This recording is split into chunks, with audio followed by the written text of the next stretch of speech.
Hello everyone, welcome to वरियंत। इस video में हम लोग पढ़ेंगे कार्बोकैटायन और कार्बन आयन के बीच में जो भी कंपैरिजन है उसके बारे में। दरअसल में कार्बोकैटायन और कार्बन आयन दो बहुत ही इंपॉर्टेंट इंटरमीडिएट्स होते हैं जो ऑर्गेनिक रिएक्शंस के बीच में अक्सर बनते हैं और उस पूरी रिएक्शन के बनने वाले प्रोडक्ट को गवर्न करते हैं।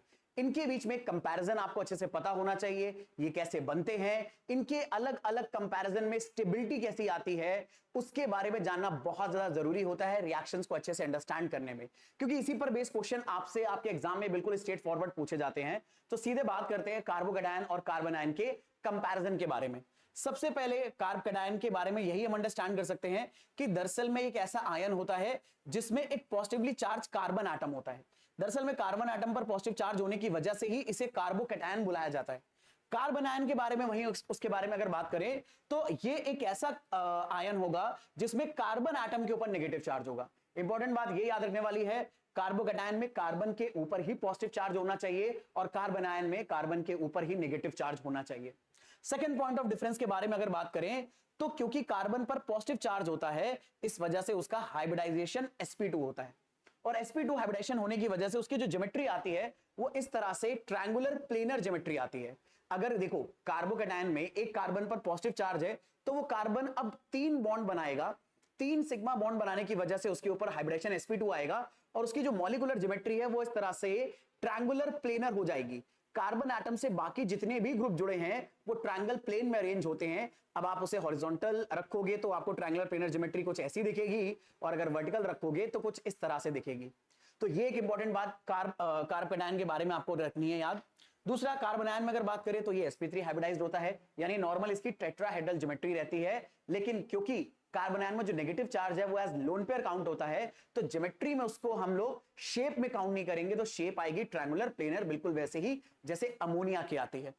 आगे अगर बात करें, यहां पर ज्योमेट्री के बारे में मेंशन भी है कि दरअसल में कार्बन की ज्योमेट्री, कार्बन के अराउंड जो ज्योमेट्री आएगी कार्बोकैटायन में वो ट्रायंगुलर प्लेनर होगी, जबकि कार्बन आयन में पिरामिडल होगी। आगे अगर बात करें, ये पैरामैग्नेटिक होता है नेचर में, लेकिन कार्बन आयन डायामैग्नेटिक होते हैं। भाई इसमें अनपेयर्ड इलेक्ट्रॉन होने की वजह से ये पैरामैग्नेटिक है और इसमें सारे इलेक्ट्रॉन पेयर्ड होते हैं तो ये डायामैग्नेटिक नेचर का है। आगे अगर बात करें तो क्योंकि इसमें पॉजिटिव चार्ज है तो ये इलेक्ट्रॉन की तरफ आसानी से अट्रैक्ट होगा और इलेक्ट्रॉन की तरफ आसानी से अट्रैक्ट होने की वजह से ये इलेक्ट्रोफाइल की तरह काम करते हैं। यानी ये इंटरमीडिएट जब भी रिएक्शन में बनेंगे तो ये रिएक्शन में ऐसी स्पीशी के ऊपर अटैक करेंगे जिसके ऊपर पॉजिटिव चार्ज है और जिसके ऊपर नेगेटिव चार्ज है, और नेगेटिव चार्ज के ऊपर अट्रैक्ट होने की वजह से ही या इलेक्ट्रॉन के ऊपर अट्रैक्ट होने की वजह से ही इन्हें बुलाया जाता है इलेक्ट्रोफाइल।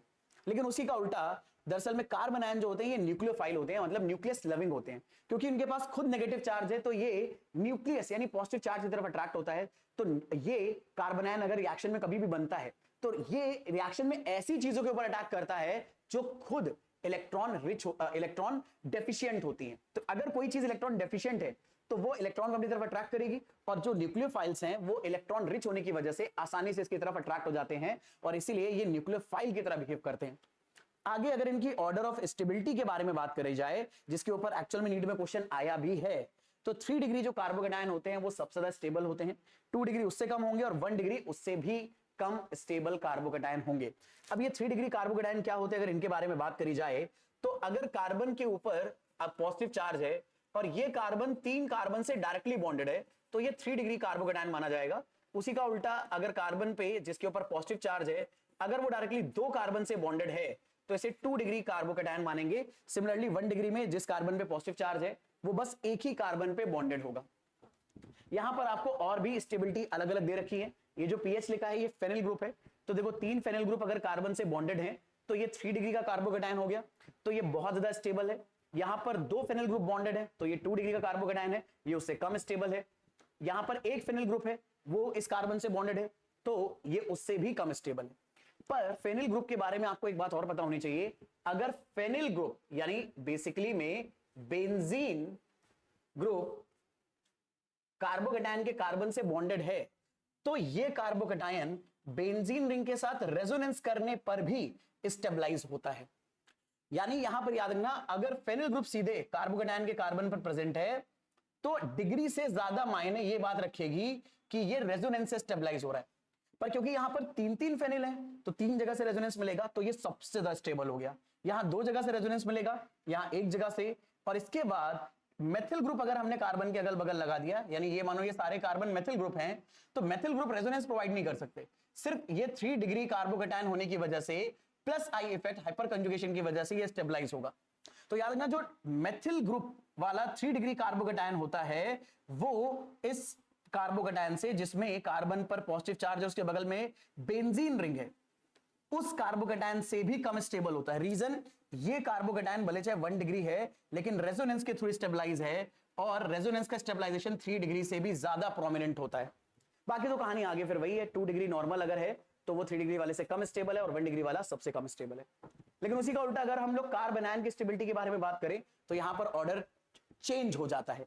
1 डिग्री कार्बन आयन सबसे ज्यादा स्टेबल होंगे, 2 डिग्री उससे कम, और 3 डिग्री सबसे कम। लेकिन यहां पर भी जो रेजोनेंस स्टेबलाइज कार्बन आयन होंगे वो अभी भी ज्यादा स्टेबल रहेंगे। इसलिए नोटिस करो, ऐसा कार्बन आयन जिसमें 3 बेंजीन ग्रुप लगे हैं, जिस कार्बन पर नेगेटिव चार्ज है उसी कार्बन पर, तो 3 जगह से रेजोनेंस की वजह से ये बहुत ज्यादा स्टेबल है। यहाँ पे 2 फेनिल ग्रुप लगे हैं या बेंजीन ग्रुप लगे हुए हैं, तो इसीलिए ये उससे कम स्टेबल है, 2 बार रेजोनेंस मिलेगा। यहां पर आपको एक ही बार रेजोनेंस मिलेगा। यहां पे थोड़ा करेक्शन हम कर देते हैं, यहां पर दरअसल में 2 फेनिल ग्रुप नहीं होंगे, एक ही फेनिल ग्रुप होगा। फिर यहां पर भी देखो, ये जो नेगेटिव चार्ज है वो इस डबल बॉन्ड के साथ रेजोनेंस करेगा, क्योंकि नेगेटिव चार्ज के ऑल्टरनेट पर अगर एक पाई बॉन्ड है तो रेजोनेंस मिल सकता है, तो ये भी रेजोनेंस की वजह से स्टेबलाइज होगा। हाँ, लेकिन बेंजीन से कम रेजोनेंस करेगा, इसलिए बेंजीन से कम स्टेबल है। यहां पर ट्रिपल बॉन्ड पर कार्बन पर नेगेटिव चार्ज है, ट्रिपल बॉन्ड वाला कार्बन sp हाइब्रिडाइज कार्बन होता है, वो अच्छे से नेगेटिव चार्ज अपने ऊपर होल्ड कर सकता है, इसलिए इसकी स्टेबिलिटी और ज्यादा है। अगर हमारे पास डबल बॉन्ड है, उसके कार्बन के ऊपर नेगेटिव चार्ज है, तो उसकी स्टेबिलिटी और कम होगी, तो इसीलिए ये कम स्टेबल है। और अगर सिर्फ कार्बन पर नेगेटिव चार्ज है, ठीक है, और sp3 हाइब्रिडाइज कार्बन है, तो ये सबसे कम स्टेबल होगा। और जितनी ज्यादा डिग्री होगी उतना अनस्टेबल होता जाएगा। यानी इस कार्बन के आगे अगर मैं 2 हाइड्रोजन और लगा दूं इस तरह से, सॉरी 2 कार्बन और लगा दूं इस तरह से, इधर भी CH3 इधर भी CH3 अगर मैं लगा दूं, तो ये और अनस्टेबल हो जाएगा। ये CH3 कार्बन आयन से भी और ज्यादा अनस्टेबल हो जाएगा, मेथिल कार्बन आयन से भी अनस्टेबल हो जाएगा। जैसे जैसे डिग्री बढ़ती चली जाएगी अनस्टेबिलिटी बढ़ती चली जाएगी। तो ये प्रॉपर ऑर्डर बहुत ज्यादा इंपॉर्टेंट है। ये सब रेजोनेंस की वजह से स्टेबलाइज है, इसमें सबसे ज्यादा रेजोनेंस है, इसमें उससे कम, इसमें उससे कम, इसमें और भी कम रेजोनेंस है बेंजीन के कंपैरिजन में। यहां पर रेजोनेंस नहीं है, बट sp हाइब्रिडाइज कार्बन पर नेगेटिव चार्ज है, इसलिए ये ज्यादा स्टेबल है, और यहां पर sp2 पर कार्बन पर नेगेटिव चार्ज है, इसलिए उससे लेस स्टेबल है। तो I am pretty much sure इनकी स्टेबिलिटी का ऑर्डर आपको अच्छे से पकड़ में आया है। इसी के ऊपर आपके एग्जाम में क्वेश्चंस आते हैं, इसे अच्छे से याद रखिएगा ताकि आप मैक्सिमम मार्क्स स्कोर कर पाएं। इस वीडियो में इतने ही रखेंगे, मिलेंगे नेक्स्ट वीडियो में। Thank you very much.